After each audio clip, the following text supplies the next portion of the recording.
ಶಿವರಾಮ ಕಾರಂತರು ಕೋಟ ಶಿವರಾಮ ಕಾರಂತ ಕನ್ನಡದ ಪ್ರಸಿದ್ಧ ಸಾಹಿತಿ, ಪರಿಸರವಾದಿ, ಯಕ್ಷಗಾನ ಕಲಾವಿದರು ಮತ್ತು ಬಹುಮುಖ ಪ್ರತಿಭೆಯುಳ್ಳ ವ್ಯಕ್ತಿ.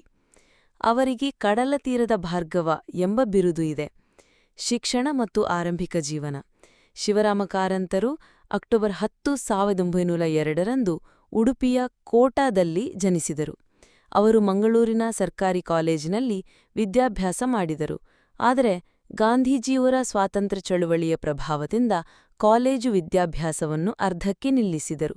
ನಂತರ ಅವರು ಅನೇಕ ವೃತ್ತಿಗಳನ್ನು ಕೈಗೊಂಡರು.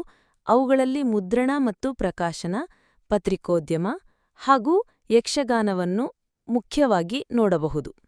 ಸಾಹಿತ್ಯ ಮತ್ತು ಕಲೆ.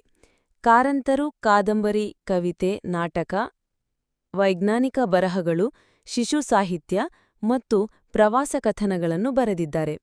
ಅವರ ಪ್ರಮುಖ ಕಾದಂಬರಿಗಳು ಮೂಕಜ್ಜಿಯ ಕನಸುಗಳು, ಚೋಮನ ದುಡಿ, ಅಳಿದ ಮೇಲೆ ಮತ್ತು ಮೈಮನಗಳ ಸುಳಿಯಲ್ಲಿ.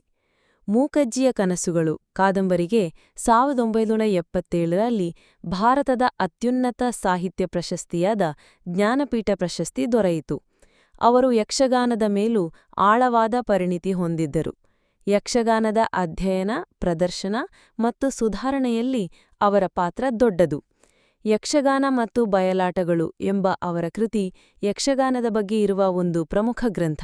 ಅವರು ಅನೇಕ ವಿಜ್ಞಾನ ಕೃತಿಗಳನ್ನು ಕನ್ನಡದಲ್ಲಿ ಬರೆದಿದ್ದಾರೆ.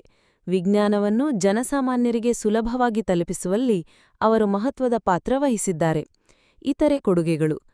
ಕಾರಂತರು ಪರಿಸರ ಸಂರಕ್ಷಣೆಯ ಬಗ್ಗೆ ಬಹಳ ಕಾಳಜಿ ಹೊಂದಿದ್ದರು ಮತ್ತು ಈ ಬಗ್ಗೆ ಜಾಗೃತಿ ಮೂಡಿಸಲು ಶ್ರಮಿಸಿದರು. ಅವರು ಕನ್ನಡದಲ್ಲಿ ಪ್ರವಾಸ ಸಾಹಿತ್ಯಕ್ಕೆ ಹೊಸ ಆಯಾಮ ನೀಡಿದರು. ಪುತ್ತೂರಿನಲ್ಲಿ ಬಾಲವನ ಎಂಬ ಮಕ್ಕಳ ಸಾಹಿತ್ಯ ಮತ್ತು ಕಲಾ ಕೇಂದ್ರವನ್ನು ಸ್ಥಾಪಿಸಿದರು. ಶಿವರಾಮ ಕಾರಂತರು ಡಿಸೆಂಬರ್ 9, 1997ರಂದು ನಿಧನರಾದರು. ಅವರು ಕನ್ನಡ ಸಾಹಿತ್ಯ ಮತ್ತು ಸಂಸ್ಕೃತಿಗೆ ನೀಡಿದ ಕೊಡುಗೆ ಅಪಾರ.